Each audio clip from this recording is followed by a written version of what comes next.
Yo, what's going on YouTube? It's your boy GZTV. This is not as planned because I thought I was going to go off work at 7.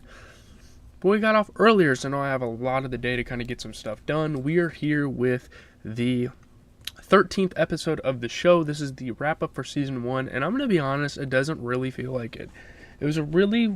I'm just going to say this right now. It was a really weird finale for a first season. I'm not really sure how I felt about it. It didn't really feel monumental. I mean, things happened that were monumental. It just didn't get that aura, that vibe that shows like Breaking Bad and shows like The Walking Dead have succeeded with Dexter, you know, in their finales. But I don't know. It was interesting. I Dream of Jeannie, Cusamano. Obviously, we can talk about what happened and then kind of give a slight review at the end. So let's just do that. After this, I'm probably going to watch a little bit of The Sopranos. I have to do some homework today as well. But, so getting into it. So Jimmy's behavior at a meeting convinces Tony and Uncle Junior that he is an FBI informant. And they have their sights set on him. They want him to get in trouble because he's a rat.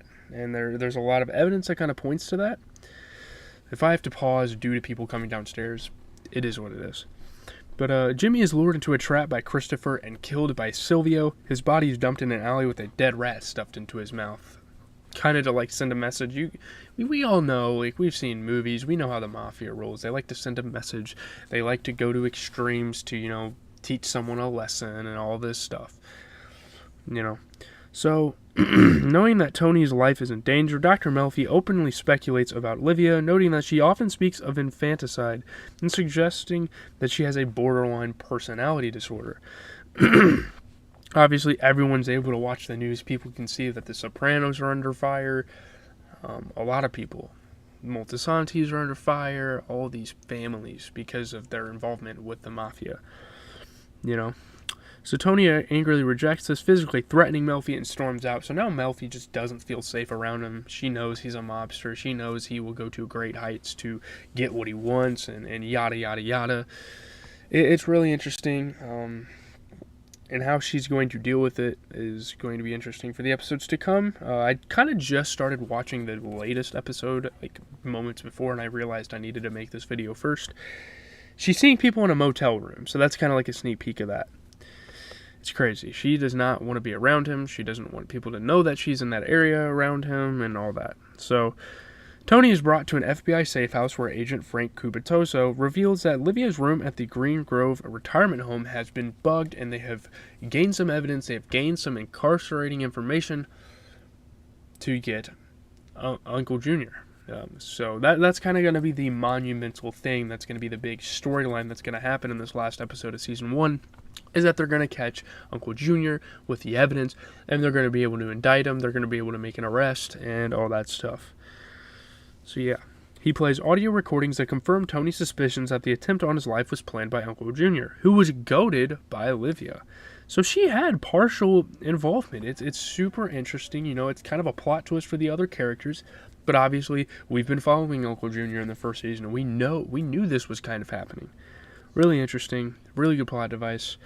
So, Tony returns to Melfi, explaining that the attempted hit occurred partly because he was seeing her and telling her, you gotta leave town, because if they keep finding out that I'm seeing a psychiatrist or a therapist, they're gonna want to kill you, because you're the one that's, like, taking the manlyhood, taking the pride away from me, I guess. It's really weird. They have some really weird customs and rules in the mafia, of course.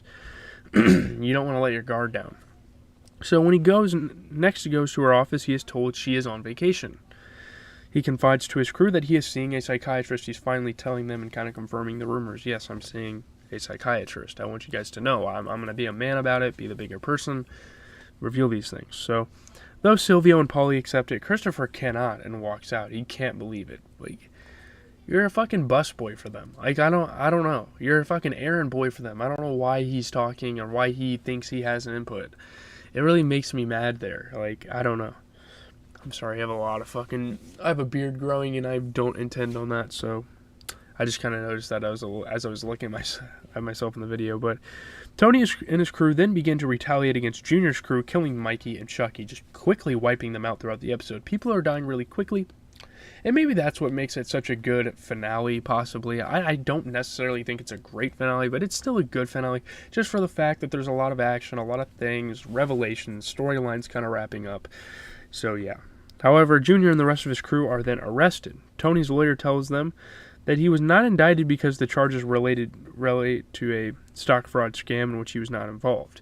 There's a lot of interesting things. They found some things with these recordings because they kept bugging it, and he kept visiting Livia without knowing that he was getting bugged, or stalked on, or wired, or whatever the term is.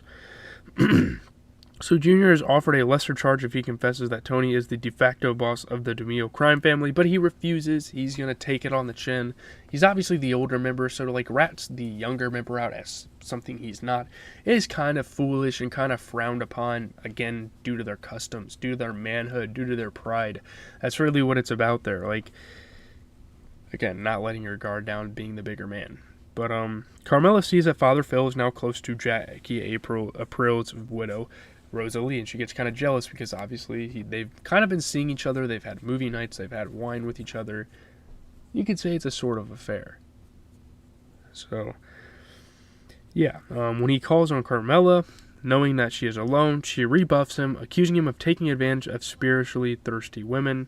Crushed, he leaves, and I think he realizes that she is probably right about this. Like, he's using women that are, like, spiritually not quite there, and they need help from a preacher or a priest, whatever. It's really weird. Obviously, we've kind of been seeing it going on throughout the season. But when Artie visits Livia at Green Grove, she divulges Tony's role in burning down his restaurant, so she pretty much snitches him out. You know, we know Livia's character. She's kind of been developed here in this first season. She has a really big mouth. She reveals a little too much, says a little too much for a lot of people's likings, and yeah. Artie then angrily confronts Tony with a rifle, but Tony manages to persuade him that his mother is unreliable and confused, even though, I mean, he had a role in this. He did kind of do this. He was a part of the mafia. He was a part of the mob that took this down. And I'm not gonna lie, my memory's a bit hazy here, and I don't remember why they got his restaurant burned down. I guess it was because it was a hangout, and there was like, it might have been bugged. There might have been people patrolling the area, snooping around. But yeah, though still enraged, Artie destroys the rifle and leaves. He feels like a defeated man. As time passes, his rebuilt restaurant is a success, and he finds peace. He realizes, well, maybe this was a blessing in disguise. You know, my restaurant's doing really well for me.